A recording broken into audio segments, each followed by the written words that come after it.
Cruise news time. Well, there's a lot to talk about and nothing happening all at the same time. I got a bunch of updates. Cruise news updates. Let's talk about it.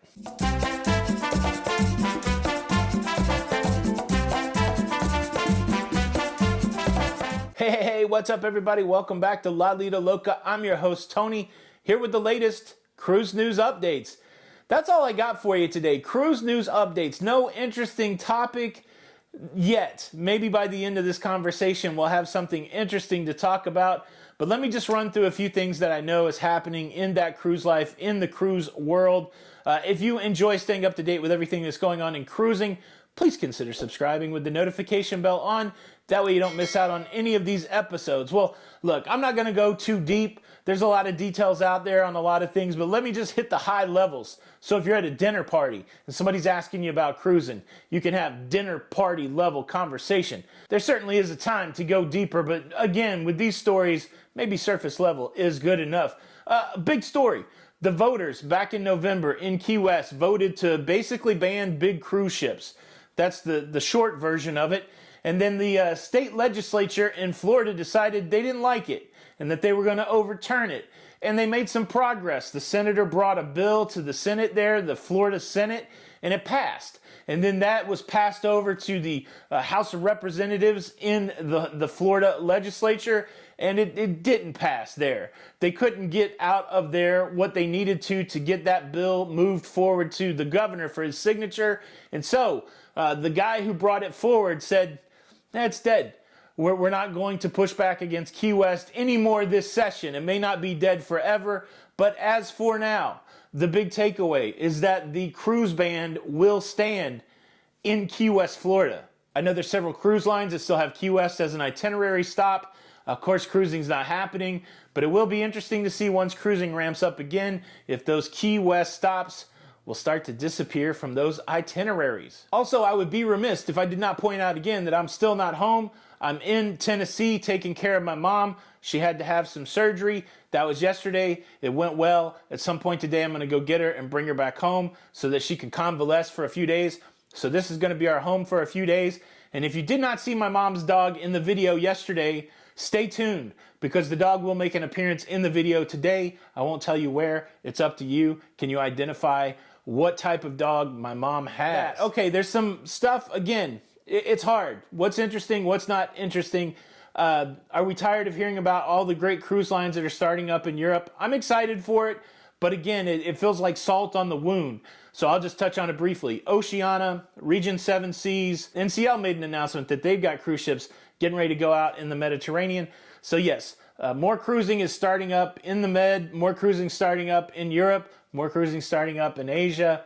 Woohoo! I am excited. I really am. I do think it helps out the overall play for cruising, but it's, we just want it to start here. Can you feel me? Let's talk update on the Florida sues the CDC to get cruising restarted immediately story.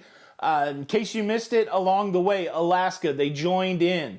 And so there's some things going on in the proceedings right now where Alaska filed their motion to be a part of it, and now the defendants, they have to respond to that. But a couple big things. The judge has been set for that case, the Judge Stephen D. Merriday, and they've set a date for the motion for the immediate injunction against the conditional sale order that was filed last week by Florida. The date for that is May the 12th, 2021. So we still have a few more days to get through for April. It's in about 2 weeks they'll be hearing. And so there's a lot going on, requests for information, people asking for time to get ready, but those are the big takeaways. The Judge Stephen D. Merriday and May the 12th, the date for that initial hearing, and Alaska is on board with this. So Alaska, Florida sues the CDC. You got that story. So let's talk about the Port of Galveston. For the last 2 weeks, the Port of Galveston, they've been signaling that they want to be cruising again in July. They've got the port ready, and now we hear that a couple Carnival cruise ships are making their way to the Port of Galveston. What's the point of that? The director at the Port of Galveston confirms, yes, the cruise ships are going to be here. We're going to do everything possible so that they can get work done, that they can work on the cruise ships, that they can get crewed up. We're ready for them to cruise as soon as possible, and they may be eyeing jumping into some sort of legal thing against the CDC. Also, the directors there at the Port of Galveston signaling that they're willing to do whatever it takes to get cruising restarted as soon as possible out of Texas. What else? What else? The CDC, new mask guidance yesterday. Hello, Mama. Okay. All right. You come get me. All right, that was my mom. Let me go get her from the hospital. So let me give you this last story. Don't forget to look for the dog. This is where the dog will appear. Yes, the CDC releasing new mask guidance yesterday. Let me throw up this chart. This shows you all the things that the CDC is recommending that you can do, whether you're vaccinated or unvaccinated. It does kind of fall short of just saying if you're vaccinated, you don't have to wear the mask outside anymore. But I feel like we're getting to that place. Of course, the big question in everybody's mind, is this going to affect what's going on with cruising? No, not from a CDC perspective. They made it fairly clear that they don't think cruising's like anything else that we do in the world. And so this guidance, it may trickle over. It may inform some of the decisions on cruise ships. But I believe that what's going on with cruise ships will have to be decided in a different way. So I was excited last month to say that maybe the guidance that the CDC was giving could translate into cruising, but it became very evident very quickly that they don't consider cruising to be like anything else. So I include this so that you can follow the chart in your everyday life, but I don't think it will have anything to do with cruising. Here's the dog. Thank you so much for watching the show today. Please show your support by hitting the like button. This is Tony with Lido Loca, and until the next time, we'll see you on the Lido.